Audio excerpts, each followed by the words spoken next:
Hey, MCE crew, joining you live from the midst of a raised bed full of potato plants. Why? What in the world does this have to do with financial independence? Well, I think you know.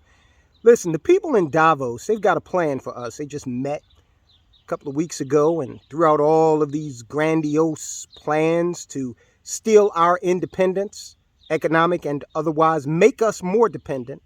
So I thought, why not join you from one of the things that's helping to keep me and my family independent? We've got to start thinking more and more along these lines. Wealth is being redefined, all right? You can have all the money in the world. If it's locked up inside a central bank digital currency where your government pretty much tells you how you can and cannot spend it, then you're not very independent. So let's talk about what Davos has planned for us, how we can mitigate that and still stay on the road to financial independence.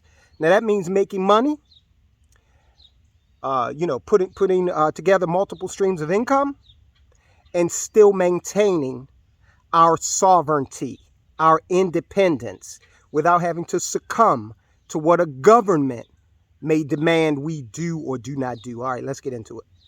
Hey, MCE crew. So you know how if you ever think or you espouse to someone that there are organizations out there that look a lot like Spectre in one of the Bond movies? Don't let me interrupt you. And that these organizations are hell-bent on pretty much subjugating the bulk of humanity and taking over the world. Then, of course, you're going to be indicted as a conspiracy theorist. They're going to say, take off the tinfoil hat.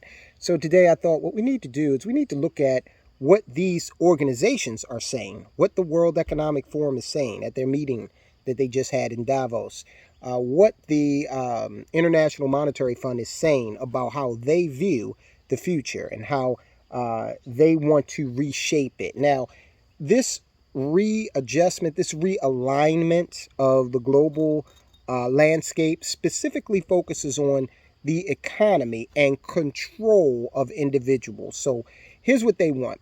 And we will go over this. I will prove this to you based on what they're saying, not what I'm saying. Here's what they want. They want you to be a serf, okay? A couple of steps above slavery. They want you, they've already said, you will own nothing and be happy. And now when they say you will own nothing and be happy, they're not saying, trust us. You will own nothing and be happy. They're saying you will own nothing and you're going to be happy about it. You're going to shut your mouth and you're going to be happy about it. That's how they're coming off. That's their intent. So when they say that, they know that they can't put you in full-on slavery because they still need you to operate under the guise that you have freedom. You need to still be able to go to Walmart and, buy cheap stuff. You need to still be able to participate in bread circuses by going to the NFL game or watching the NBA or getting wrapped up in, Major League Baseball tournaments or what have you. Now, look, I don't know about you, but I have not participated in watching organized sports, professional sports, since Jordan left the Bulls and since the dynasty of the Cowboys back in the 90s. And if you partake in sports, fine, I guess there's nothing wrong with it. Just don't get obsessive about it to the exclusion of things that really matter. Because you notice how we're always hearing from people like LeBron James. He's got all the answers. Just ask him. But they're never talking to people. You never see these type of people on Meet the Press. You never see the people that, for example, clean office buildings. You never see the people who pick up trash on once a week or, the person who delivers for DoorDash. They're not going to be on Meet the Press. And you might be wondering, well, why should they? Because they're closer to the economy, the real economy, than LeBron James is. Okay. And these are people that actually make the world go. Okay. You go a week or two without getting your trash picked up and see how that complicates your life. Not only will it complicate your life, but if it goes on long enough, it'll become a health hazard. So I'd rather hear from people of substance, people who are living close to the economy. And that's not what they put on the news. So that's why one of the main reasons I don't watch it. In terms of local news, it's pretty much trash. The names change, the stories don't. So when you talk about this narrative that is being written, also look at the internet and YouTube specifically. Anything you type into that search bar is going to redirect you to authoritative sources, okay? Because they don't want you getting independent information, independent, thought that might cause you to research something that Lester Holt is not going to tell you about on NBC. All right, so that extends to YouTube as well. Now, remember and we'll go into that in a minute. Remember they had this disinformation bureau that they were establishing over at the Department of Homeland Security. Biden had designed, well, Biden couldn't design his way out of a wet paper bag, but you know what I mean. The administration is putting together basically a ministry of truth. And they had the young lady who we had her on we did the video on her where she was singing like Mary Poppins about disinformation. And it was like, wow, these are the people that are in high positions in government.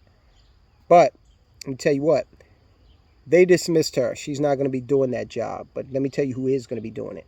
Someone who's very competent, very serious, and someone who is miles and away more insidious than that woman, or whatever her name was, could ever hope to be. Michael Chertoff. Michael Chertoff is an insider's insider. He was one of the early heads of the Department of Homeland Security back when America decided that we wanted to surrender our freedom for safety, okay? And the U.S. government was only too happy to oblige. They created the Patriot Act. They created the Department of Homeland Security, so on and so forth. And gradually, the American people have become the enemy. So what do they have planned for us? Serfdom. A couple of steps above slavery. They can't put you in full-on slavery because you would eventually revolt. So you need to be kept in the pot of water that's gradually boiling. Now, what that's going to do to your economy is it's going to prevent you from achieving economic independence if you continue to be comfortable with that situation. It's going to grind you down into someone who works 30 years. And then you retire with your 401k because, they're telling you your 401k is a good thing. Just concentrate on putting money into your 401k. And you know why you see so many messages from the government to participate in 401k? Well, the government is going to get a nice hefty piece of that once you retire because it's a tax-deferred program. So you're going to have to pay the piper afterwards. And of the brokerage companies, they love it because, it's like autopilot. Every 2 weeks, you get some money that goes in there. Your company loves it if they match because it's like a built-in stock buyback program. So everybody loves 401k, and you have been programmed to participate in it, forsaking anything else that might be beneficial to you. That's one of the pieces of the narrative and how it works. And I was trying to explain it to them that because we have such a high debt, $30 trillion, and that's just not counting the unfunded liabilities of Social Security, Medicaid, and Medicare. I was explaining to this person that the taxation is going to go up. I don't care if you got Democrats or Republicans. Taxation is going to go up, okay? Income taxation. And when you go in to cash that 401k, you're going to be likely looking at a situation where you could be in a higher tax bracket when you retire if they do what I believe they ultimately will do and raise taxes. This person was incredulous. They actually laughed. And they laughed the laugh of, I don't believe you. The government has got my best interest at heart. Okay, fine. We'll see.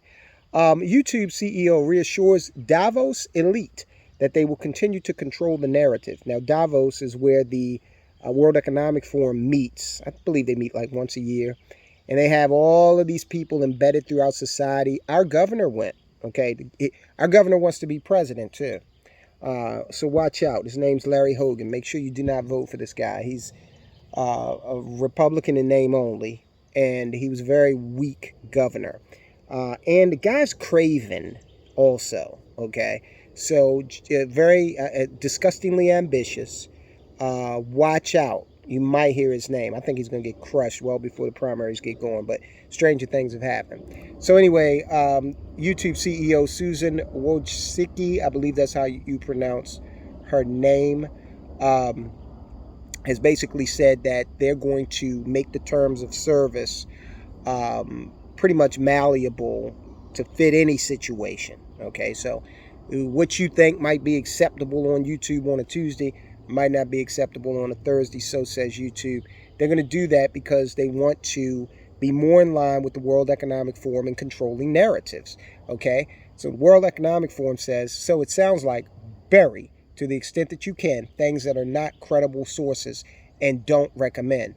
But it also still sounds like a work in progress. They're talking about this plan that YouTube has to, further stifle independent voices and promote the so-called authoritative sources, which is mainstream media.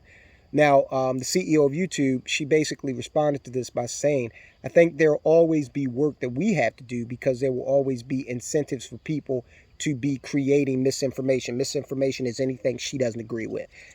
Facts be damned, okay?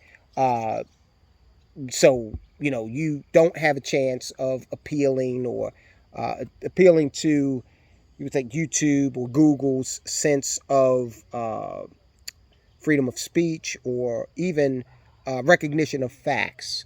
They don't care. If it doesn't agree with what they believe, and we saw this at Twitter, okay? Elon Musk is in the process of uncovering a lot of impropriety over there at Twitter. They're a bunch of leftists. The guys even said they're socialist, and if they don't agree with what you're saying, and your voice will be suppressed. The challenge will be to keep staying ahead of that. I think there'll always be work, but after all this work that we have put in, this has been a huge initiative for us for at least over 5 or 6 years. She's talking about the plans that they've had in place to suppress information. And again, she's speaking at Davos, the World Economic Forum's annual meeting.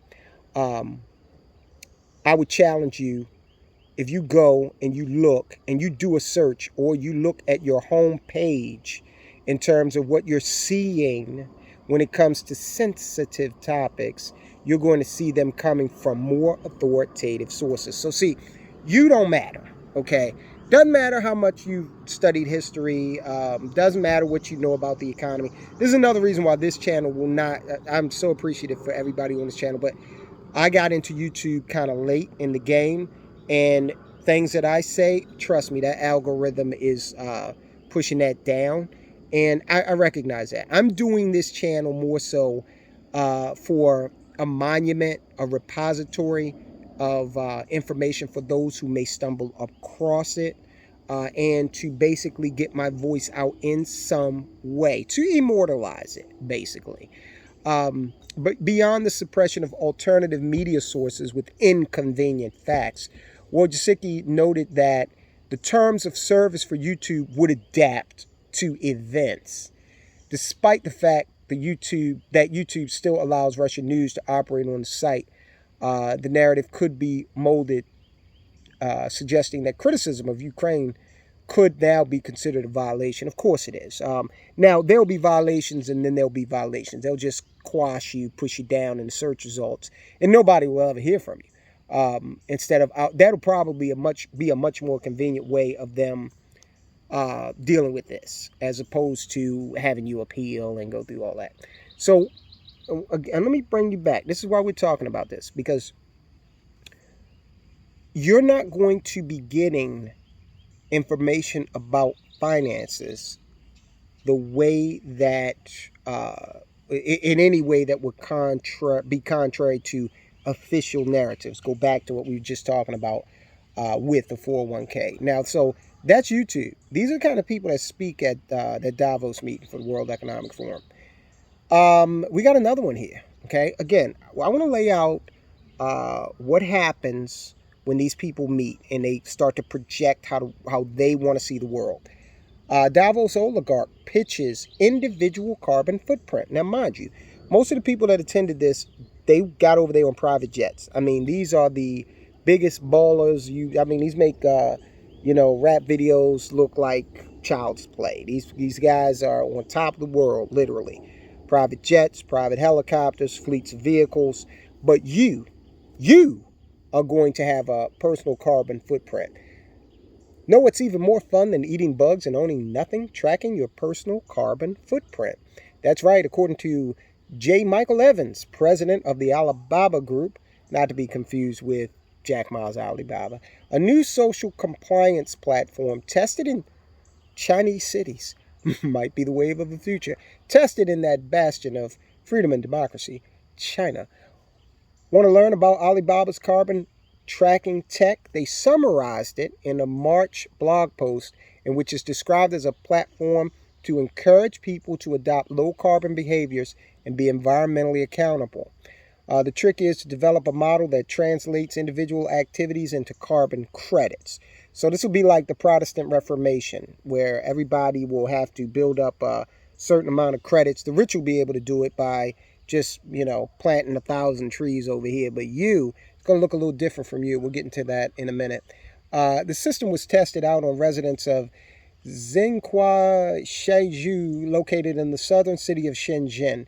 In a pilot program, the community's 589 residents received a personal carbon account to monitor power use and carbon emissions, which saved a reported 37 tons of carbon emissions. They didn't provide any calculations to substantiate that.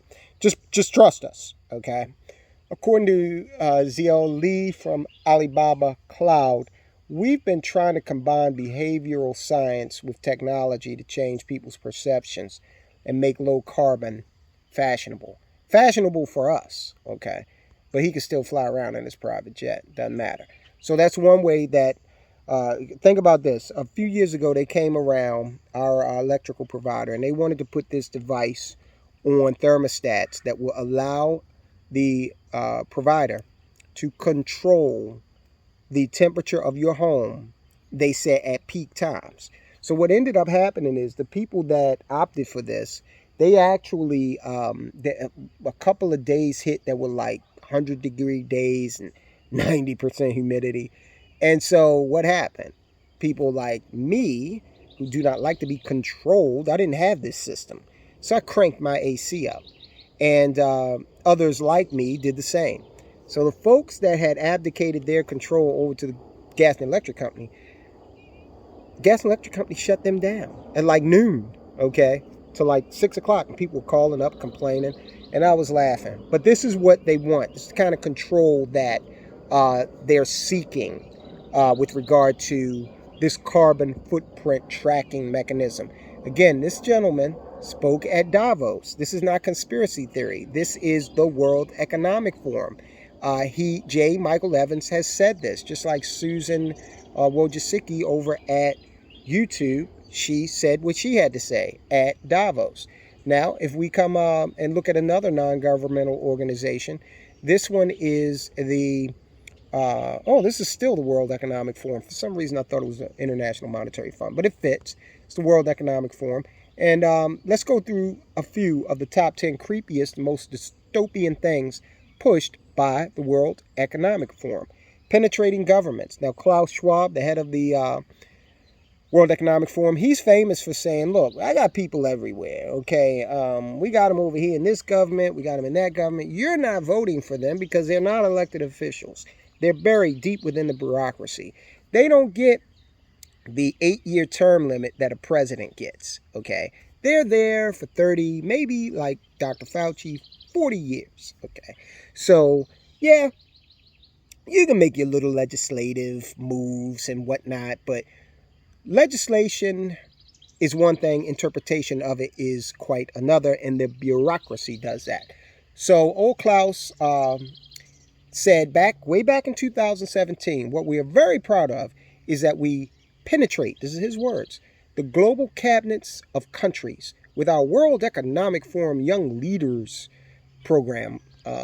He bragged about having Justin Trudeau in that fold, the guy up in Canada, bastard son of Fidel Castro.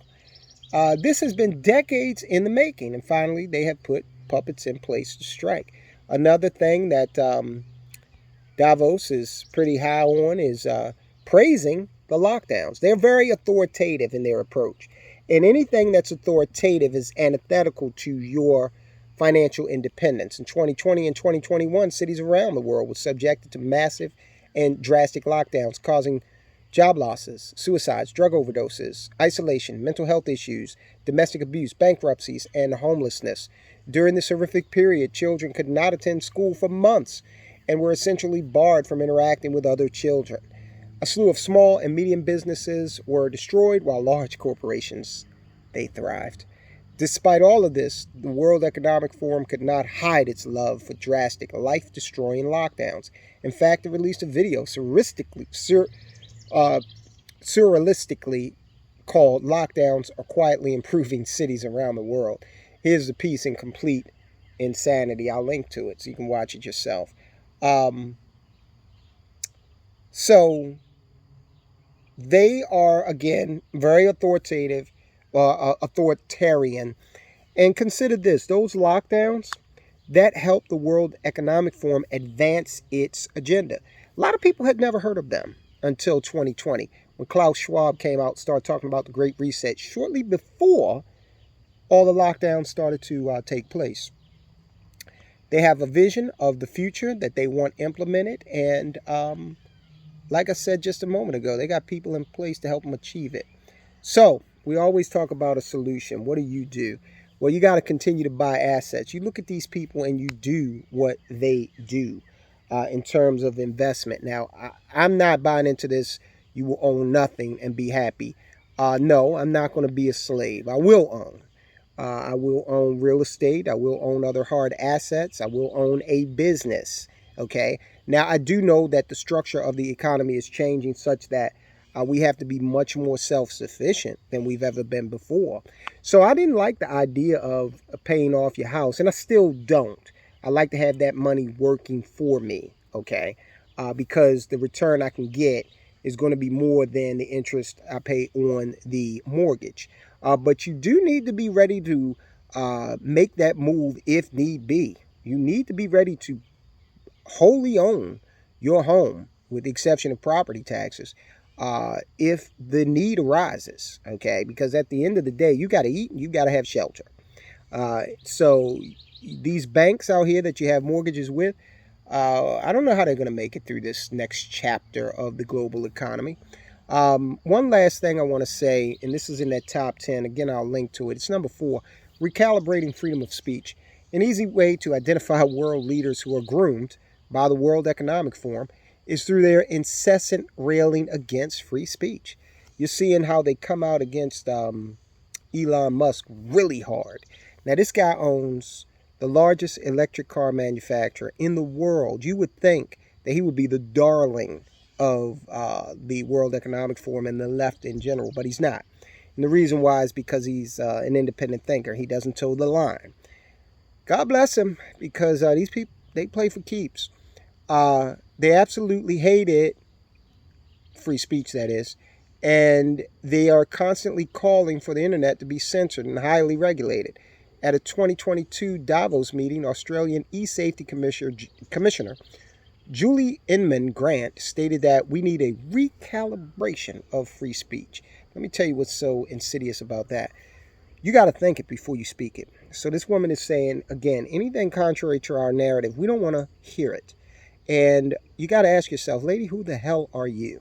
So you got to be self-sufficient. But the other thing you have to do is you have to be very careful how you exercise your vote.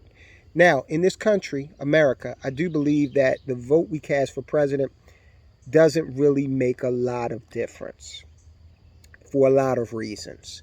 More reasons now than ever before. But the votes you make for your local government and the votes you make for your congressman and to an extent your senator still matter. You've got to look, and you've got to do your research and put people in place who understand the economy and who have a keen understanding of liberty. Okay, one litmus test for that is the Second Amendment. Just take a look at how they view the Second Amendment. And if you have someone talking about gun control and hunting, and I'm going to preserve your right to hunt and fish, I'm not concerned about that. That's not what the Second Amendment is for. Go read it. So you got to really understand who you're voting for. And look, just because they come around and kiss a few babies, hum a few bars of a Negro spiritual, that's not enough. All right. you're going to be in jeopardy of losing your economic freedom and other freedoms as well if you're not very judicious on who you put in office. Okay? Don't fall for the okey doke. None of these politicians care about you, but there are those who understand liberty. All right? Shout out to Rand Paul. All right? He understands liberty. He's, in an ocean unto himself there on Capitol Hill for the most part. All right, guys, I'll talk to you soon.